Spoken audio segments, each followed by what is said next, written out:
CBSE +2 பொதுத் தேர்வுகள் ரத்து செய்யப்பட்டதாக மத்திய அரசு அறிவிப்பு. பிரதமர் நரேந்திர மோடி தலைமையில் நடைபெற்ற ஆலோசனைக் கூட்டத்தில் முடிவு.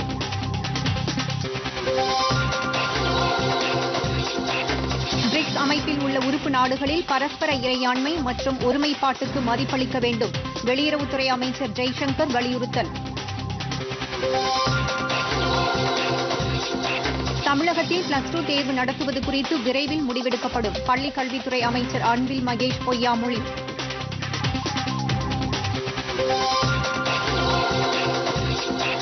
தமிழகத்தில் கொரோனா தடுப்பூசி தட்டுப்பாடு இருக்காது. மருத்துவம் மற்றும் மக்கள் நல்வாழ்வுத்துறை அமைச்சர் மா. சுப்பிரமணியன்.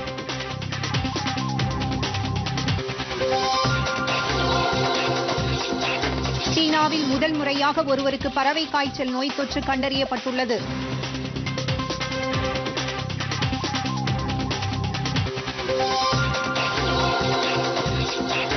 பிரெஞ்ச் ஓபன் டென்னிஸ் போட்டி ஆடவர் ஒற்றையர் பிரிவில் ஸ்பெயினின் ரஃபேல் நடால் 2வது சுற்றுக்கு முன்னேற்றம்.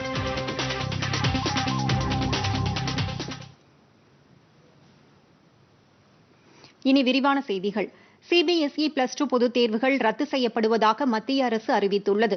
இது தொடர்பாக பிரதமர் நரேந்திர மோடி தலைமையில் ஆய்வுக் கூட்டம் நடைபெற்றது. இக்கூட்டத்தில் பொதுத் தேர்வுகளை நடத்துவது தொடர்பாக இதுவரை நடத்தப்பட்ட ஆலோசனைகள், மாநில அரசுகள் உட்பட அனைத்து தரப்பினரிடமிருந்து பெறப்பட்ட கருத்துக்கள் குறித்து பிரதமரிடம் அதிகாரிகள் விரிவாக எடுத்துரைத்தனர். கொரோனா பரவலால் ஏற்பட்ட நிச்சயமற்ற சூழலில் பல்வேறு தரப்பினரிடமிருந்து பெறப்பட்ட கருத்துக்களின் அடிப்படையில் இந்த ஆண்டு +2 பொதுத் தேர்வை நடத்த வேண்டாம் என்று முடிவு செய்யப்பட்டது. காணொலி காட்சி வாயிலாக நடைபெற்ற கூட்டத்தில் பேசிய பிரதமர் நரேந்திர மோடி, மாணவர்களின் நலனை கருத்தில் கொண்டு இந்த முடிவு மேற்கொள்ளப்பட்டதாக தெரிவித்தார். கொரோனா தொற்று பரவலால் பொதுத் தேர்வுகள் குறித்து மாணவர்கள், பெற்றோர்கள் மற்றும் ஆசிரியர்கள் இடையே மிகுந்த கவலையை ஏற்படுத்திவிட்டதாகவும் அதற்கு முற்றுப்புள்ளி வைக்கும் வகையில் இந்த ஆலோசனைக் கூட்டம் நடைபெற்றதாக பிரதமர் மோடி குறிப்பிட்டார். மாணவர்களின் ஆரோக்கியம் மற்றும் பாதுகாப்பில் எவ்வித சமரசத்திற்கும் இடம் கிடையாது என பிரதமர் திட்டவட்டமாக கூறினார். இதுபோன்ற பேரிடர் கால சூழலில் தேர்வுகள் எழுத மாணவர்களை வற்புறுத்தக்கூடாது என்றும் பிரதமர் கேட்டுக் கொண்டார். வரையறுக்கப்பட்ட மதிப்புகள் மூலம் நியாயமான முறையில் தேர்வு முடிவுகளை சரியான நேரத்தில் தயார் செய்வதை உறுதி செய்ய வேண்டும் என்று அதிகாரிகளுக்கு பிரதமர் நரேந்திர மோடி அறிவுறுத்தியுள்ளார். நாடு முழுவதிலும் அனைத்து தரப்பினரிடமிருந்து நன்கு ஆலோசித்து பின் மாணவர்களுக்கு சாதகமான முறையில் முடிவெடுக்கப்பட்டதற்கு பிரதமர் பாராட்டு தெரிவித்தார். கொரோனா தொற்று பரவல் காரணமாக சிபிஎஸ்இ பொதுத் தேர்வுகள் நடத்துவது குறித்த மத்திய அரசின் நிலைப்பாட்டை தெரிவிக்குமாறு பெற்றோர்கள் தரப்பில் உச்சநீதிமன்றத்தில் தாக்கல் செய்யப்பட்ட மனு மீதான விசாரணையின் போது இதுகுறித்து முடிவெடுக்க கால அவகாசம் வழங்குமாறு மத்திய அரசின் வழக்கறிஞர் கேட்டுக் கொண்டார். அதனை ஏற்றுக்கொண்ட நீதிபதிகள் கால அவகாசம் வழங்கி வழக்கு விசாரணையை ஒத்திவைத்தனர். கொரோனா தொற்றுக்கு எதிரான நடவடிக்கைகளில் சுகாதார பணியாளர்களுக்கு பிரதமரின் கரீப் கல்யாண் காப்பீட்டுத் திட்டத்தின் கீழ் காப்பீட்டுத் தொகையை பெறுவதற்கு புதிய நடைமுறைகளை மத்திய அரசு அறிமுகப்படுத்தியுள்ளது. இது தொடர்பாக மத்திய சுகாதாரத்துறை வெளியிட்டுள்ள அறிக்கையில், மருத்துவ காப்பீடுகளை பெறுவதில் உள்ள நடைமுறைகள் காரணமாக காலதாமதம் ஏற்படுவதை தடுக்க இந்த புதிய நடைமுறை அறிமுகப்படுத்தப்பட்டுள்ளதாக தெரிவிக்கப்பட்டுள்ளது. இதன் மூலம் காப்பீட்டுத் தொகையை பெறுவதில் உள்ள நடைமுறைகள் எளிமைப்படுத்தப்பட்டுள்ளதாகவும் மாவட்ட ஆட்சியர் மட்டத்தில் மாநில அரசுகள் தேவையான நடவடிக்கைகள் எடுக்க வழிவகை செய்யப்பட்டுள்ளதாகவும் அந்த அறிக்கையில் குறிப்பிடப்பட்டுள்ளது. மத்திய அரசின் நிலையான வழிகாட்டு நெறிமுறைகளின் கீழ் காப்பீட்டுத் தொகை பெறுவதற்கு மாவட்ட ஆட்சியர் அளிக்கும் சான்றிதழின் அடிப்படையில் காப்பீட்டு நிறுவனங்கள் 48 மணி நேரத்தில் அதற்கான அனுமதியை வழங்க வகை செய்யப்பட்டுள்ளதாக அந்த அறிக்கையில் தெரிவிக்கப்பட்டுள்ளது. மத்திய அரசு மருத்துவமனைகள், எய்ம்ஸ் மற்றும் ரயில்வே மருத்துவமனைகளிலும் இதே நடைமுறை பின்பற்றப்படும் என்று அந்த அறிக்கையில் குறிப்பிடப்பட்டுள்ளது. காப்பீடு தொடர்பான இந்த புதிய நடைமுறைகள் உடனடியாக அமலுக்கு வருவதாக சுகாதாரத்துறை அமைச்சகம் தெரிவித்துள்ளது. இது தொடர்பாக அனைத்து மாநில அரசுகள் மற்றும் யூனியன் பிரதேச அரசுகளுக்கு மத்திய அரசு தகவல் தெரிவித்துள்ளது குறிப்பிடத்தக்கது. பிரிக்ஸ் அமைப்பில் உள்ள உறுப்பு நாடுகளில் பரஸ்பர இறையாண்மை மற்றும் ஒருமைப்பாட்டிற்கு மதிப்பளிக்க வேண்டும் என்று வெளியுறவுத்துறை அமைச்சர் எஸ். ஜெய்சங்கர் வலியுறுத்தியுள்ளார். மத்திய வெளியுறவுத்துறை அமைச்சர் எஸ். ஜெய்சங்கர் தலைமையில் பிரிக்ஸ் நாடுகளின் வெளியுறவுத்துறை அமைச்சர்கள் பங்கேற்ற கூட்டம் புதுதில்லியில் காணொலி காட்சி மூலம் நடைபெற்றது. இந்த கூட்டத்தில் கொரோனா தொற்றை கட்டுப்படுத்துவதற்கான நடவடிக்கைகளில் ஒத்துழைப்பது குறித்து விரிவாக விவாதிக்கப்பட்டது. இக்கூட்டத்தில் பேசிய அமைச்சர் ஜெய்சங்கர், பிரிக்ஸ் அமைப்பை வழிநடத்தும் கொள்கைகள் சீராக இருந்து வருவதாகவும் அனைவரையும் உள்ளடக்கிய சமமான பன்னாட்டு பிரதிநிதித்துவ அமைப்பை உருவாக்க பிரிக்ஸ் உறுப்பு நாடுகள் முயற்சி மேற்கொண்டு வருவதாக அவர் கூறினார்.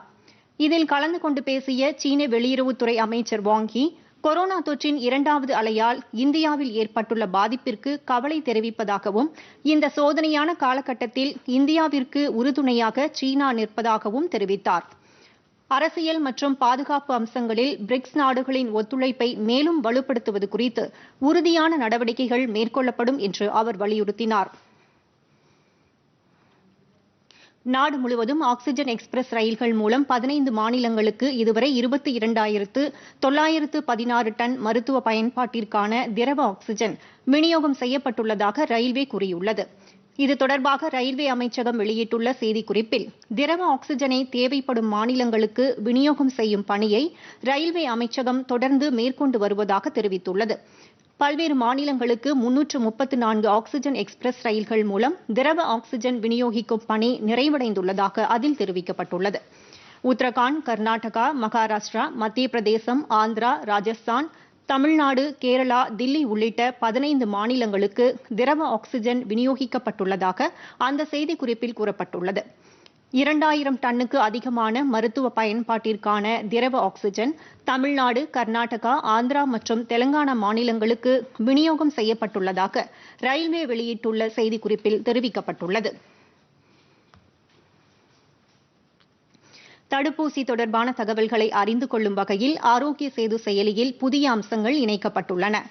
இது தொடர்பாக மத்திய மின்னணு மற்றும் தகவல் தொழில்நுட்பத்துறை வெளியிட்டுள்ள அறிக்கையில், இந்த மொபைல் செயலியை பயன்படுத்தி தடுப்பூசி தொடர்பான தகவல்களை எளிதாக பெற முடியும் என்றும், இதன் மூலம் கோவின் இணையதளத்தில் தடுப்பூசி செலுத்திக் கொள்வதற்கான பதிவை மேற்கொள்ளவும் வழிவகை செய்யப்பட்டுள்ளதாக தெரிவிக்கப்பட்டுள்ளது. 2 தவணை தடுப்பூசிகளையும் செலுத்திக் கொண்டவர்கள் ஆரோக்கிய சேது செயலியை பயன்படுத்தும் போது தங்களது நிலையை பயனாளிகள் அறிந்து கொள்ள ஏதுவாக சில அம்சங்கள் இந்த செயலியில் இடம்பெற்றுள்ளன. தமிழகத்தில் கொரோனா தடுப்பூசி தட்டுப்பாடு இருக்காது என்று மாலை மருத்துவம் மற்றும் மக்கள் நல்வாழ்வுத்துறை அமைச்சர் மா. சுப்பிரமணியன் தெரிவித்துள்ளார். மத்திய அரசு தொகுப்பிலிருந்து 4.2 லட்சம் டோஸ் கோவிஷீல்டு தடுப்பூசிகள், 75,000 டோஸ் கோவாக்சின் தடுப்பூசிகள் என மொத்தம் 4,95,570 டோஸ் தடுப்பூசிகள் விமானம் மூலம் புனேயிலிருந்து சென்னைக்கு கொண்டுவரப்பட்டது. சென்னை டிஎம்எஸ் வளாகத்தில் இதனை மருத்துவம் மற்றும் மக்கள் நல்வாழ்வுத்துறை அமைச்சர் மா. சுப்பிரமணியன் பெற்றுக் கொண்டார். பின்னர் செய்தியாளர்களிடம் பேசிய அவர், 45 வயதுக்கு மேற்பட்டவர்களுக்கு இன்று முதல் தொடர்ந்து தடுப்பூசி செலுத்தப்படும் என்றும், தேவையான தடுப்பூசிகளை மத்திய அரசு தொடர்ந்து வழங்கி வருவதாகவும் அவர் தெரிவித்தார். தமிழகத்திற்கு இதுவரை 1,01,00,000 தடுப்பூசிகள் வந்துள்ளதாகவும், அதில் 90,50,000 நபர்களுக்கு தடுப்பூசி செலுத்தப்பட்டுள்ளதாகவும் அமைச்சர் கூறினார். தடுப்பூசிகள் மக்கள் தொகைக்கு ஏற்ப அனைத்து மாவட்டங்களுக்கும் பிரித்து அனுப்பப்பட்டு வருவதாகவும், முதலமைச்சரின் அறிவுறுத்தலின் பேரில் தொற்று அதிகம் பாதித்துள்ள கோவை, ஈரோடு, திருப்பூர் ஆகிய மாவட்டங்களுக்கு அதிக எண்ணிக்கையிலான தடுப்பூசிகள் வழங்கப்படும் என்றும் அவர் தெரிவித்தார். 18 வயது முதல் 44 வயது வரை உள்ளவர்களுக்கு இன்னும் 2 நாட்களில் தடுப்பூசி செலுத்தப்படும் பணி தொடங்கப்பட உள்ளதாக அமைச்சர் கூறினார். இதற்கென தமிழக அரசு 85,45 லட்சம் ரூபாய் முன்பணம் செலுத்தியுள்ளதாகவும், ஏற்கனவே 13 லட்சம் டோஸ் மருந்துகள் பெறப்பட்டு பயன்படுத்தப்பட்டுள்ளதாகவும், எஞ்சியுள்ள மருந்துகள் விரைவில் வரவுள்ளதாகவும் அவர் தெரிவித்தார். தமிழகத்தில் தற்போது ஆக்ஸிஜன் பற்றாக்குறை இல்லை என்றும், எனவே அது குறித்து மக்கள் அச்சப்பட தேவையில்லை என்றும் அவர் கேட்டுக் கொண்டார். நாடு முழுவதும் கொரோனா தொற்று காரணமாக பணியாளர்களில், குறிப்பாக பாலூட்டும் தாய்மார்களின் நலன்களை பாதுகாக்கும் வகையில் அவர்கள் வீட்டிலிருந்து பணியாற்றுவதை ஊக்குவிக்குமாறு அனைத்து மாநிலங்கள் மற்றும் யூனியன் பிரதேசங்களுக்கு மத்திய அரசு அறிவுறுத்தியுள்ளது. பேறுகால பலன் திருத்தச் சட்டத்தின் கீழ் இதற்கான அனுமதி வழங்கப்பட வேண்டும் என்றும் மத்திய அரசு கேட்டுக் கொண்டுள்ளது. கொரோனா தொற்று காலத்தில் பாலூட்டும் தாய்மார்கள் அவர்களது குழந்தைகள் பாதிப்புக்குள்ளாவதற்கான வாய்ப்புகள் அதிகம் என்பதை கருத்தில் கொண்டு இந்த அறிவுறுத்தல்களை தொழிலாளர் மற்றும் வேலைவாய்ப்பு அமைச்சகம் வழங்கியுள்ளது. இதுகுறித்த விழிப்புணர்வை பெண் பணியாளர்கள் மற்றும் பணி வழங்குவோரிடையே ஏற்படுத்துவதற்கான நடவடிக்கைகளை மேற்கொள்ளுமாறு மாநில அரசுகள் மற்றும் யூனியன் பிரதேச அரசுகளை மத்திய அரசு கேட்டுக் கொண்டுள்ளது. இந்த திருத்தச் சட்டத்தின்படி சாத்தியமுள்ள இடங்களில் பாலூட்டும் தாய்மார்கள் குழந்தை பிறந்து குறைந்தபட்சம் 1 வருடம் வரை வீட்டிலிருந்து பணியாற்ற ஊக்கப்படுத்த வேண்டும் என்று மத்திய அரசு கேட்டுக் கொண்டுள்ளது. தமிழகத்தில் +2 தேர்வு நடத்துவது குறித்து விரைவில் முடிவெடுக்கப்படும் என்று பள்ளிக்கல்வித்துறை அமைச்சர் அன்பில் மகேஷ் பொய்யாமொழி கூறியுள்ளார். +2 தேர்வுகளை நடத்துவது குறித்த ஆலோசனைக் கூட்டம் சென்னை தலைமைச் செயலகத்தில் முதலமைச்சர் மு.க.ஸ்டாலின் தலைமையில் நேற்று நடைபெற்றது. இக்கூட்டத்தில் பள்ளிக்கல்வித்துறை அமைச்சர் அன்பில் மகேஷ் பொய்யாமொழி, கல்வித்துறை செயலர் காகர்லா உஷா உள்ளிட்டோர் பங்கேற்றனர். ஆலோசனைக் கூட்டத்திற்கு பின்னர் செய்தியாளர்களிடம் பேசிய அமைச்சர், சிபிஎஸ்இ 12ஆம் வகுப்பு பொதுத் தேர்வு குறித்து மத்திய அரசு ஓரிரு நாளில் அறிவிப்பு வெளியிட இருப்பதாகவும், அதற்கு பின்னர் தமிழகத்தில் +2 தேர்வுகளை நடத்துவது குறித்து முடிவெடுக்கப்படும் என்றும் கூறினார்.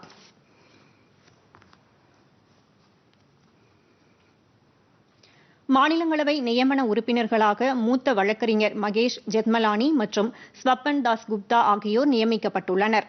இதற்கான அறிவிப்பை குடியரசுத் தலைவர் ராம்நாத் கோவிந்த் வெளியிட்டுள்ளார். மேற்கு வங்க சட்டப்பேரவைத் தேர்தலில் பிஜேபி கட்சி வேட்பாளராக தாஸ் குப்தா அறிவிக்கப்பட்டதை அடுத்து அவர் தனது மாநிலங்களவை உறுப்பினர் பதவியை ராஜினாமா செய்தார். குடியரசுத் தலைவரால் நியமனம் செய்யப்பட்டுள்ள இந்த உறுப்பினர்கள் கலை, இலக்கியம், அறிவியல், விளையாட்டு மற்றும் சமூக சேவை உள்ளிட்ட துறைகளில் தங்களது கவனத்தை செலுத்துவர். குழந்தைகளை கொரோனா தொற்று தாக்குவதை தடுக்க மத்திய அரசு பல்வேறு தீவிர நடவடிக்கைகளை மேற்கொண்டு வருவதாக நித்தி ஆயோக் உறுப்பினர் வி.கே. பால் தெரிவித்துள்ளார். இதுகுறித்து கருத்து தெரிவித்துள்ள அவர், குழந்தைகளுக்கு கொரோனா தொற்று ஏற்படுவது பெரும்பாலும் அறிகுறி இல்லாமல் இருக்கிறது என்றும், அவர்களுக்கு நோயின் தாக்கம் மிகவும் குறைவாக இருப்பதால் அது தீவிரமாக கண்காணிக்கப்படுவதில்லை என்றும் கூறினார். ஆனால் எந்த நேரத்திலும் கொரோனா வைரஸ் தன் குணாதிசயத்தை மாற்றி தாக்குதலை தொடுக்கும் என்பதால் குழந்தைகளின் நலனை கவனத்தில் கொள்வது அரசின் கடமையாகும் என்று மேலும் கூறினார். எனவே இந்த 2வது அலை கொரோனா காலத்தில் குழந்தைகளுக்கு நோய் தொற்று ஏற்படுவதை தடுக்க அரசு கண்ணும் கருத்துமாக நடவடிக்கை எடுத்து வருகிறது என்று மேலும் கூறினார். தற்போதைய நிலையில் குழந்தைகளுக்கு நோய் தாக்கியிருக்கிறதா என்பதை நிமோனியா அறிகுறி மூலமாகவும் உடல் பாதிப்புகள் மூலமாகவும் கண்டறிந்து வருவதாக பால் விளக்கினார். ரஷ்யாவில் இருந்து விமானம் மூலம் 30 லட்சம் டோஸ் ஸ்புட்னிக் வி தடுப்பூசிகள் நேற்று ஹைதராபாத் வந்தடைந்தது. 56.6 டன் எடை கொண்ட இந்த தடுப்பூசிகளை ஏற்றி வந்த சிறப்பு விமானம் ஹைதராபாத் விமான நிலையத்திற்கு கொண்டுவரப்பட்டது. ஒரே நாளில் இந்த அளவுக்கு தடுப்பூசிகள் இந்தியாவுக்கு தற்போதுதான் வந்து சேருவதாக கூறப்படுகிறது. விமானத்தில் இருந்து இறக்கப்பட்ட தடுப்பூசிகள் அனைத்து நடைமுறைகளும் முடிவடைந்த பின்னர் 90 நிமிடங்களில் வெளியே அனுப்பப்பட்டது. ஸ்புட்னிக் வி தடுப்பூசிகளை -20°C வெப்பநிலையில் வைத்திருக்க வேண்டும் என்பது அவசியமாகும். தொடர்வது விரைவுச் செய்திகள்.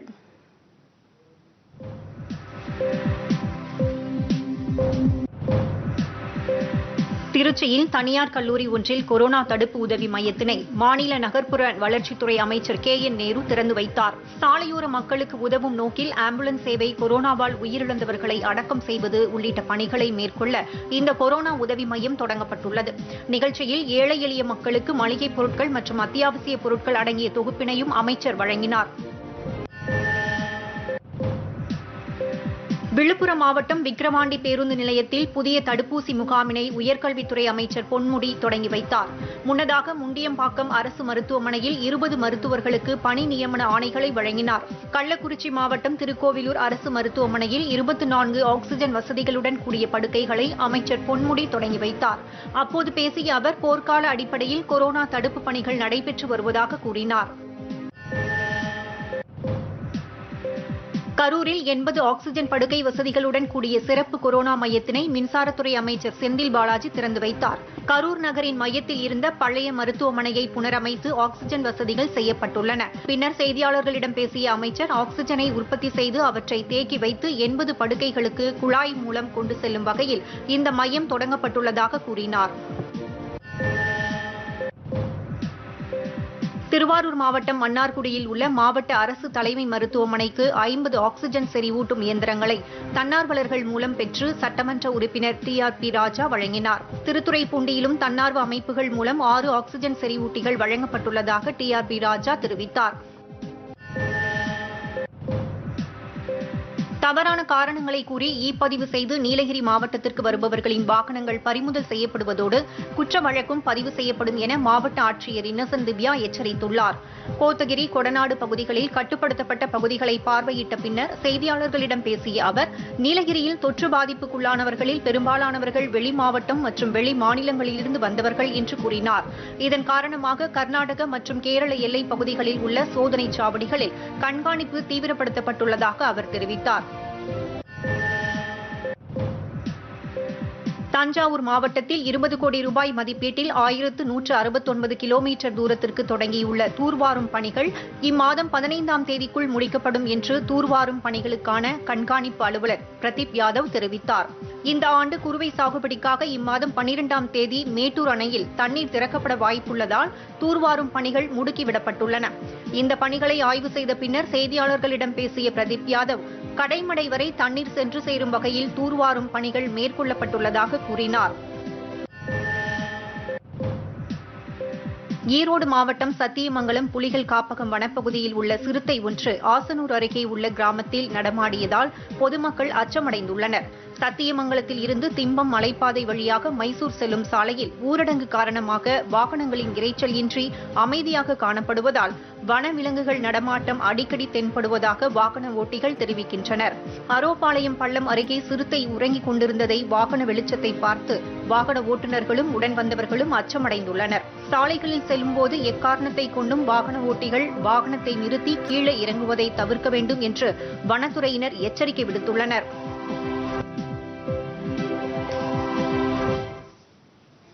சிறிய இடைவேளைக்கு பிறகு செய்திகள் தொடரும்.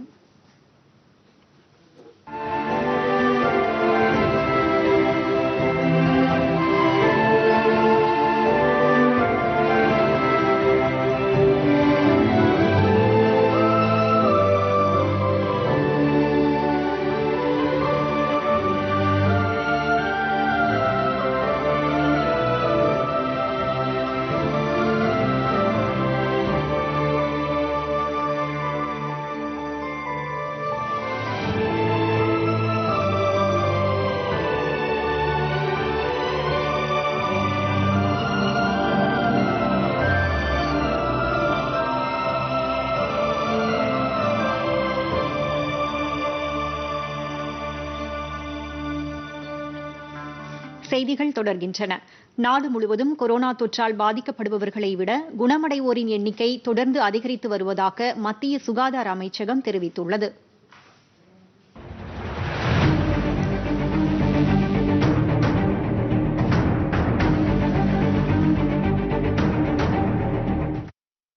நாட்டில் கொரோனா தினசரி பாதிப்பு படிப்படியாக குறைந்து வருகிறது. நேற்று புதிதாக 1,27,510 பேருக்கு வைரஸ் தொற்று உறுதி செய்யப்பட்டுள்ளது. ஒரே நாளில் 2,55,287 பேர் குணமடைந்துள்ளனர். 2,795 பேர் உயிரிழந்தனர். நாடு முழுவதும் 18,95,520 பேர் கொரோனாவுக்கு சிகிச்சை பெற்று வருவதாக மத்திய சுகாதார அமைச்சகம் தெரிவித்துள்ளது. தமிழகத்தில் நேற்று ஒரே நாளில் 26,513 பேருக்கு கொரோனா தொற்று உறுதி செய்யப்பட்டுள்ளது. கோவையில் அதிகபட்சமாக 3,332 பேரும், சென்னையில் 2,467 பேரும், ஈரோட்டில் 1,653 பேரும் தொற்றினால் பாதிக்கப்பட்டுள்ளனர். கொரோனா பாதிப்பில் இருந்து ஒரே நாளில் 31,673 பேர் குணமடைந்துள்ளதாகவும் 490 பேர் உயிரிழந்துள்ளதாகவும் மாநில மருத்துவம் மற்றும் மக்கள் நல்வாழ்வுத்துறை வெளியிட்டுள்ள அறிக்கையில் குறிப்பிடப்பட்டுள்ளது. மாநிலம் முழுவதும் 2,96,131 பேர் மருத்துவமனைகளில் சிகிச்சை பெற்று வருகின்றனர். உலகம் முழுவதும் 17,19,08,724 பேர் கொரோனா தொற்றினால் பாதிக்கப்பட்டுள்ளனர். 35,75,461 பேர் உயிரிழந்துள்ளனர்.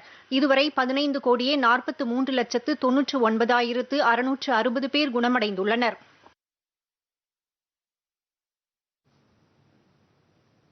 நாடு முழுவதும் கொரோனா தடுப்பூசி செலுத்தும் பணி தீவிரமடைந்துள்ளது.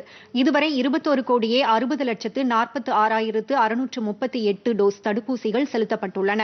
நேற்று 27,80,058 பேர் கொரோனா தடுப்பூசி செலுத்திக் கொண்டனர். இவர்களில் 24,79,232 பேர் முதல் தவணை தடுப்பூசியும் 3,826 பேர் இரண்டாவது தவணை தடுப்பூசியும் செலுத்திக் கொண்டனர்.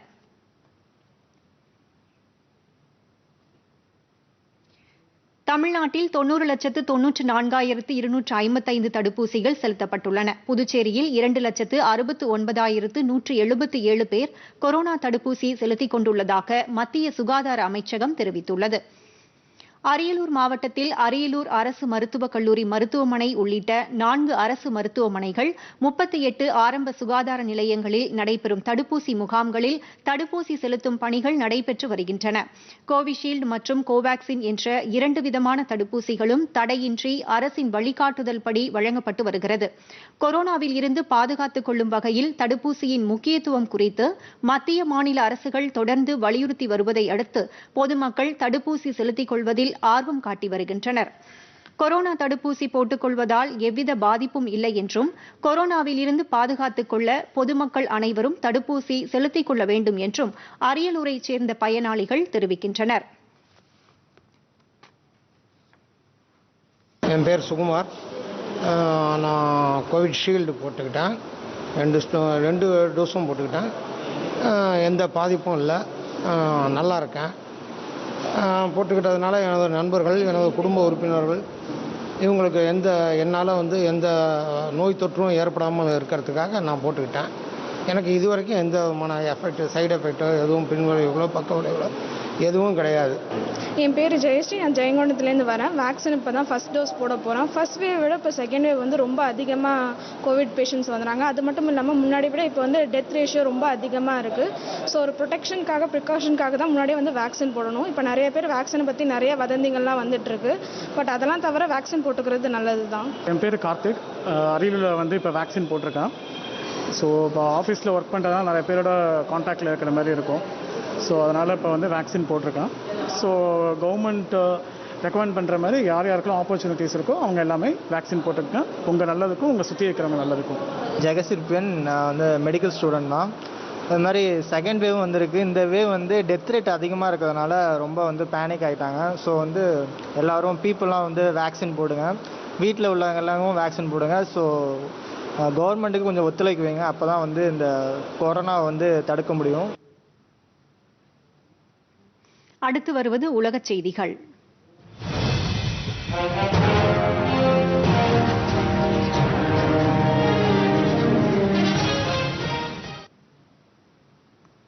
உலகிலேயே முதல் முறையாக சீனாவில் மனிதர் ஒருவருக்கு புதிய வகை பறவை காய்ச்சல் நோய் தொற்று கண்டறியப்பட்டுள்ளது.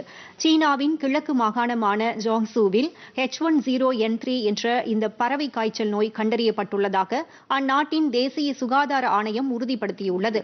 ஜென்சாங் மாகாணத்தில் உள்ள 41 வயது ஆண் ஒருவருக்கு கோழியிடம் இருந்து இந்த நோய் தொற்று ஏற்பட்டுள்ளதாக தெரிவிக்கப்பட்டுள்ளது. மிகப்பெரிய அளவில் இந்த பறவை காய்ச்சல் பரவுவதற்கான வாய்ப்புகள் ஏதும் இல்லை என்றும் இதற்கு முன்பு இந்த நோய் தொற்றினால் உலகில் எந்த ஒரு மனிதனும் பாதிக்கப்படவில்லை என்றும் தேசிய சுகாதார ஆணையம் கூறியுள்ளது.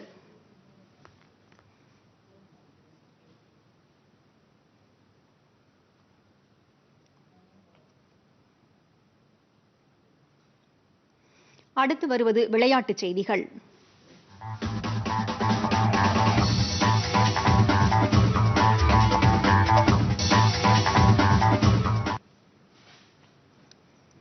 பிரெஞ்சு ஓபன் டென்னிஸ் போட்டியில் ஆடவர் ஒற்றையர் பிரிவில் ஸ்பெயினின் ரஃபேல் நடால் 2வது சுற்றுக்கு முன்னேறியுள்ளார். நேற்று நடைபெற்ற முதல் சுற்று போட்டியில் அவர் ஆஸ்திரேலியாவின் அலெக்சி பாப்ரினை 6-3, 6-2, 7-6 என்ற செட் கணக்கில் வீழ்த்தினார்.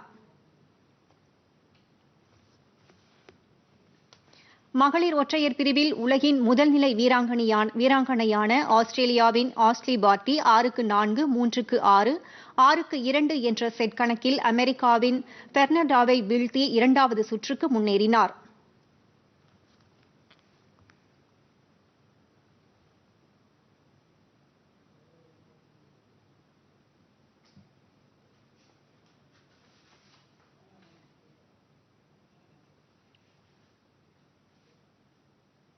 இனி தொடர்வது நாளிதழ்களில் இன்று.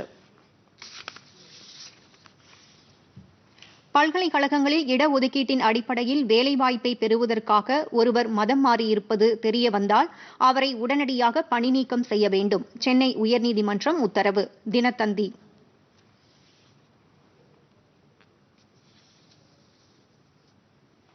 கருப்பு பூஞ்சை நோய் சிகிச்சைக்கு பயன்படுத்தப்படும் ஆம்புடெரிசின் ஊசி மருந்தை ஏற்றுமதி செய்ய தடை மத்திய அரசு.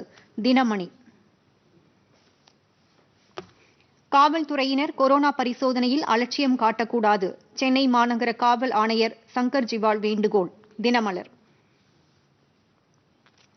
தமிழக கோவில்களில் 10 ஆண்டுகளுக்கு பிறகு அறங்காவலர்கள் குழு நியமனம் செய்யப்பட உள்ளனர். இந்து சமய அறநிலையத்துறை உத்தரவு. தினகரன்.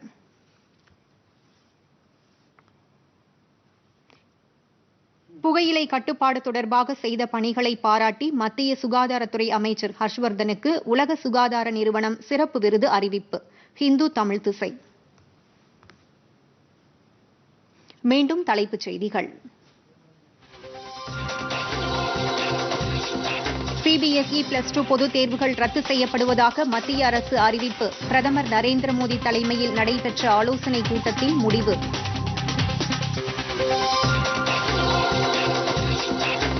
பிரிக்ஸ் அமைப்பில் உள்ள உறுப்பு நாடுகளில் பரஸ்பர இறையாண்மை மற்றும் ஒருமைப்பாட்டுக்கு மதிப்பளிக்க வேண்டும். வெளியுறவுத்துறை அமைச்சர் ஜெய்சங்கர் வலியுறுத்தல். தமிழகத்தில் +2 தேர்வு நடத்துவது குறித்து விரைவில் முடிவெடுக்கப்படும். பள்ளிக் கல்வித்துறை அமைச்சர் அன்பில் மகேஷ் பொய்யாமொழி.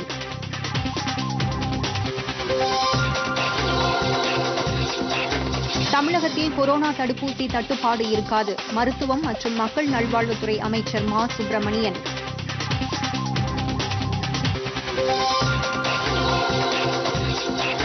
சீனாவில் முதன்முறையாக ஒருவருக்கு பறவை காய்ச்சல் நோய் தொற்று கண்டறியப்பட்டுள்ளது.